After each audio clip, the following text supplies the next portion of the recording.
Video ini adalah lanjutan dari video sebelumnya. Saya sarankan teman-teman untuk menonton video sebelumnya, supaya mendapatkan pemahaman yang berurutan. Dan saya San mengucapkan selamat mendengarkan. Socrates dan Adler.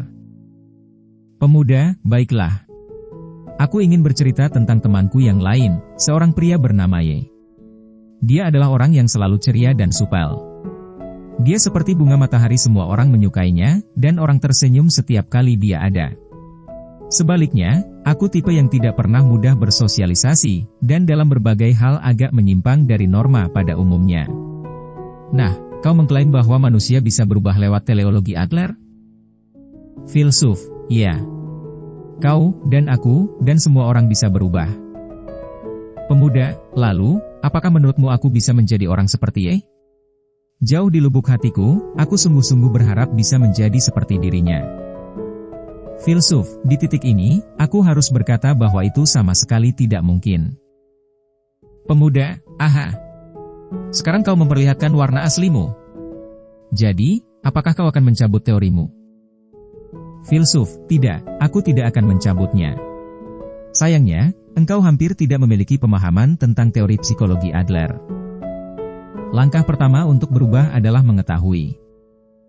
Pemuda, jadi, kalau bisa memahami satu hal saja tentang teori psikologi Adler, aku bisa menjadi seperti Y? Filsuf, kenapa kau terburu-buru mencari jawabannya? Kau seharusnya sampai pada jawaban itu dengan usahamu sendiri, dan tidak mengandalkan apa yang kau dapatkan dari orang lain. Jawaban orang lain itu tak lebih dari upaya pencegahan sementara, tidak ada nilainya. Contohlah Socrates, yang tidak meninggalkan satupun buku yang benar-benar ditulis olehnya sendiri. Dia menghabiskan hari berdebat di depan umum dengan warga Athena, khususnya anak-anak muda, dan muridnya lah, Plato, yang menerjemahkan filosofinya ke dalam tulisan untuk generasi mendatang. Adler juga tidak terlalu berminat pada kegiatan sastra, lebih memilih mengadakan dialog personal di kedai-kedai kopi di Wina, dan mengadakan kelompok diskusi kecil. Dia jelas bukan jenis intelektual yang hanya duduk di belakang meja. Pemuda, jadi, Socrates dan Adler sama-sama menyampaikan gagasan lewat dialog? Filsuf, itu benar. Semua keraguanmu akan disingkirkan melalui dialog ini. Dan kau akan mulai berubah. Bukan oleh kata-kataku, tapi oleh tindakanmu sendiri. Aku tidak ingin menghilangkan proses yang penting untuk sampai pada jawabannya melalui dialog.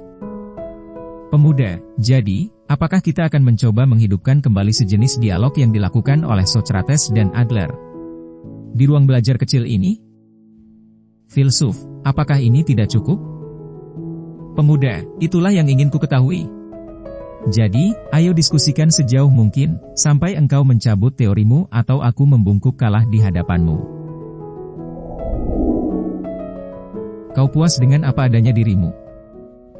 Filsuf, oke, ayo kembali pada pertanyaanmu. Jadi, kau ingin menjadi orang yang lebih optimistis, seperti Y? Pemuda, tapi kau baru saja menolaknya, dan mengatakan itu sama sekali tidak mungkin. Ya, kurasa memang begitulah keadaannya. Aku hanya mengatakannya untuk membuatmu mengalami kesulitan. Aku cukup mengenal diriku sendiri. Aku takkan pernah bisa menjadi orang seperti itu. Filsuf, kenapa tidak? Pemuda, sudah jelas. Karena kami memiliki kepribadian yang berbeda, atau kurasa kau bisa bilang watak yang berbeda. Filsuf, Pemuda, kau, misalnya, hidup dengan dikelilingi semua buku ini. Kau membaca buku baru dan memperoleh pengetahuan baru. Pada dasarnya, engkau terus-menerus mengumpulkan pengetahuan. Semakin banyak yang kau baca, semakin meningkat pula pengetahuanmu. Kau menemukan konsep-konsep baru tentang nilai, dan bagimu, tampaknya hal itu mengubahmu. Begini, aku benci mengatakannya, tapi tak peduli sebanyak apapun pengetahuan yang kau peroleh, watak atau pribadimu pada dasarnya tidak akan berubah. Kalau fondasimu bengkok, semua yang sudah kau pelajari akan sia-sia. Ya, seluruh pengetahuan yang kau peroleh akan runtuh di sekelilingmu, lalu tahu-tahu kau sudah kembali lagi ke titik awal. Ini juga berlaku untuk gagasan-gagasan Adler. Tak peduli sebanyak apa fakta yang mungkin bisa kukumpulkan tentang dirinya, fakta-fakta itu tidak akan berpengaruh sedikit pun pada pribadiku. Pengetahuan hanya akan menumpuk sebagai pengetahuan, dan cepat atau lambat akan tersingkirkan. Filsuf, kalau begitu, aku ingin bertanya tentang hal ini. Menurutmu, kenapa kau ingin menjadi seperti Y? Kurasa kau hanya ingin menjadi orang yang berbeda, entah itu Y ataupun orang lain. Tapi apa tujuannya? Pemuda, kau bicara tentang tujuan lagi? Seperti yang tadi kukatakan, aku hanya mengaguminya dan kurasa aku akan lebih bahagia kalau bisa jadi seperti dia. Filsuf, kau merasa akan lebih bahagia kalau menjadi seperti dia. Yang artinya sekarang kau tidak bahagia, benar? Pemuda, apa? Filsuf, saat ini, kau tidak bisa merasa benar-benar bahagia. Ini karena kau belum belajar mencintai dirimu sendiri. Dan untuk mencoba mencintai diri sendiri, kau berharap bisa terlahir sebagai pribadi yang berbeda. Kau berharap bisa menjadi seperti Y, dan membuang dirimu saat ini. Benar? Pemuda, ya, kurasa itu benar. Jujur saja, aku benci diriku sendiri. Aku, yang sedang bermain-main dengan percakapan tentang filsafat kuno ini, dan yang benar-benar tak berdaya untuk tidak melakukannya. Ya, aku benar-benar benci diriku sendiri. Filsuf, tidak apa-apa. Seandainya kau menanyai orang-orang tentang siapa yang menyukai dirinya sendiri, kau akan sangat sulit menemukan seseorang yang dengan bangga membusungkan dada dan berkata, "Ya, aku suka diriku sendiri." Pemuda, bagaimana dengan engkau? Apakah kau menyukai dirimu sendiri? Filsuf, sekurang-kurangnya, aku tidak merasa ingin menjadi orang lain dan aku menerima diriku apa adanya. Pemuda, menerima dirimu apa adanya? Filsuf, begini, tak peduli seberapa besar harapanmu untuk menjadi Y, kau tidak bisa dilahirkan kembali sebagai dirinya. Kau bukan Y. Tidak masalah bagimu untuk menjadi dirimu sendiri. Akan tetapi, aku tidak berkata bahwa menjadi persis seperti dirimu sekarang, itu sudah cukup. Kalau kau tidak bisa benar-benar merasa bahagia, jelas ada yang tidak beres dengan keadaanmu saat ini. Kau harus terus melangkah, dan tidak berhenti. Pemuda, itu cara yang keras untuk menggambarkannya, tapi aku mengerti maksudmu. Jelas ada yang tidak beres dengan diriku saat ini. Aku harus melangkah maju. Filsuf, mengutip lagi kata-kata Adler, yang penting bukanlah dengan apa seseorang dilahirkan, namun bagaimana dia memanfaatkannya. Kau ingin menjadi Y atau orang lain karena kau berfokus penuh pada pemikiran dengan apa kau dilahirkan. Sebaliknya, kau justru harus berfokus pada bagaimana kau bisa memanfaatkannya. Ketidakbahagiaan adalah sesuatu yang kau pilih untuk dirimu sendiri. Pemuda, tidak mungkin. Itu tidak masuk akal. Filsuf, kenapa begitu? Pemuda, kenapa? Beberapa orang dilahirkan dalam kondisi makmur dengan orang tua yang baik, dan yang lain terlahir miskin dengan orang tua yang buruk. Tapi begitulah dunia. Dan aku tidak benar-benar ingin masuk ke topik semacam ini, tapi ada banyak hal yang tidak adil di dunia, dan kesenjangan yang dalam antar ras, kebangsaan, dan etnis tetap ada. Wajar saja kalau kita berfokus pada pemikiran dengan apa kita dilahirkan. Semua ucapanmu hanya bersifat teoretis, kau mengabaikan dunia nyata. Filsuf, kaulah yang mengabaikan realitas. Apakah terpaku pada pemikiran dengan apa kau dilahirkan bisa mengubah kenyataan? Kita bukanlah mesin yang dapat digantikan. Kita tidak membutuhkan penggantian, melainkan pembaharuan. Pemuda, bagiku, penggantian dan pembaharuan itu sama. Kau menghindari poin utamanya. Begini, ketidakbahagiaan sejak lahir itu memang ada. Paling tidak, tolong akui itu. Filsuf, aku tidak akan mengakuinya.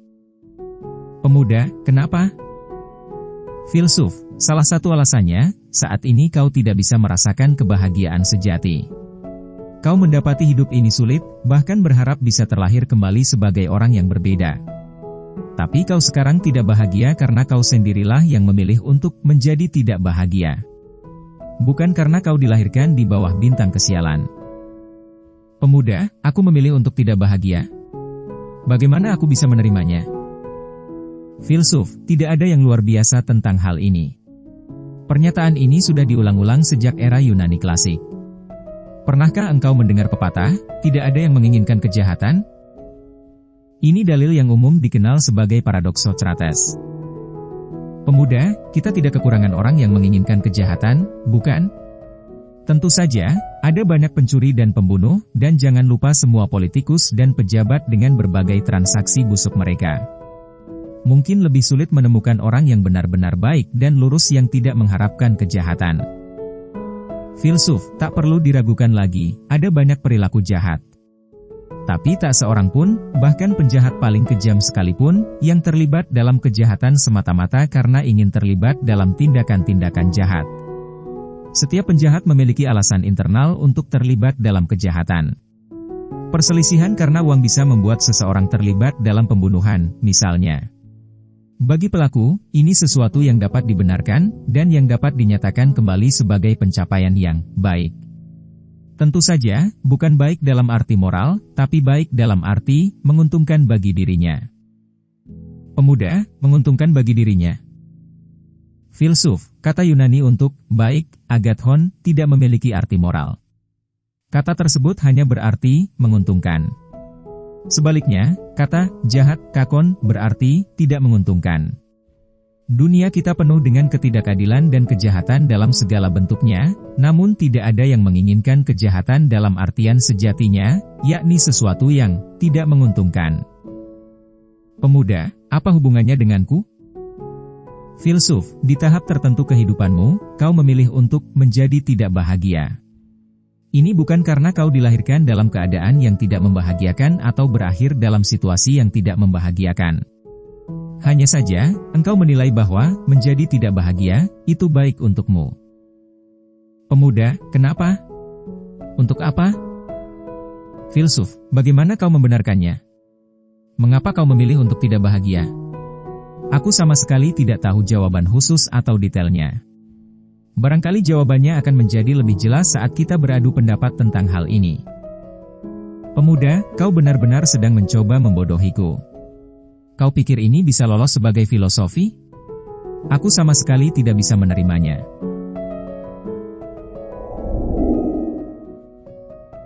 Tanpa pikir panjang, pemuda itu bangkit dan memelototi sang filsuf.